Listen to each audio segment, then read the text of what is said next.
ওয়ালাইকুম। আজকের গুরুত্বপূর্ণ সংবাদটি আপনাদের সকলকে স্বাগতম। আজকের সংবাদটি দেখলে বুঝতে পারবেন সংবাদটি কতটা গুরুত্বপূর্ণ। তাই কথা না বাড়িয়ে চলুন ভিডিওটি দেখে আসুন। আজকে আমরা জানবো ঘাস সম্পর্কে। আমার সামনে যে ক্যামেরার সামনে যে ঘাসটি দেখছেন, এটা একটু বিদেশি ঘাস। আমাদের দেশে যে ফার্মগুলো আছে প্রত্যেকটা ফার্মেই এই ঘাসগুলো ব্যবহার করা হয় আর কি। এবং এই ঘাসটা অনেক লাভজনক। অনেকে আসলে নিজের বাড়িতে যে গরু ছাগল থাকে সেটার জন্য ব্যবহার করে থাকে খাবার হিসেবে গরুর, এবং অনেকে বিক্রির কাজেও ব্যবহার করে থাকে। এটা আসলে দুইভাবে চাষ করা হয়। একটা হলো যে কেউ বাণিজ্যিকভাবে চাষ করে, আর একটি কেউ নিজের বাড়িতে পশু পাখির জন্য গরু মহিষের জন্য ব্যবহার করে থাকে আর কি। এইখানে আসলে দুই রকমের ঘাস দেখা যায়। এখানে যেটা দেখছেন এটা হলো বিদেশি ঘাস, আর নিচে যে ঘাসগুলো দেখছেন এইগুলো বন ঘাস হিসেবে হয় আর কি, যেটা সব জায়গাতে হয়ে থাকে। এই ঘাসগুলো সব জায়গাতে পাওয়া যায় না, কারণ এইগুলো আসলে লাগানো লাগে এবং পরিচর্যা করা লাগে।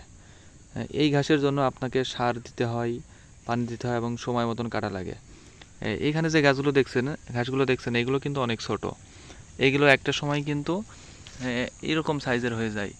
এটা থেকে যখন অনেক সময় যায় তখন বৃষ্টির পানি কিংবা সেচের পানির মাধ্যমে, কিংবা যখন মোটরের মাধ্যমে পানি দেয় তখন এই গাছগুলো কিন্তু বড় হয়। পানি দিয়ে এখানে শেষ না, এর বড় হওয়ার পিছনে আরও কিছু কারণ থাকে, যেরকম সময় মতন সার প্রয়োগ করা, সময় মতন জমিতে এই যে যে মাটিগুলো দেখছেন এই মাটিগুলো কিন্তু একটা সময় কোদাল দিয়ে কেটে দিতে হয়, না হলে কিন্তু গাছে শক্তি পায় না।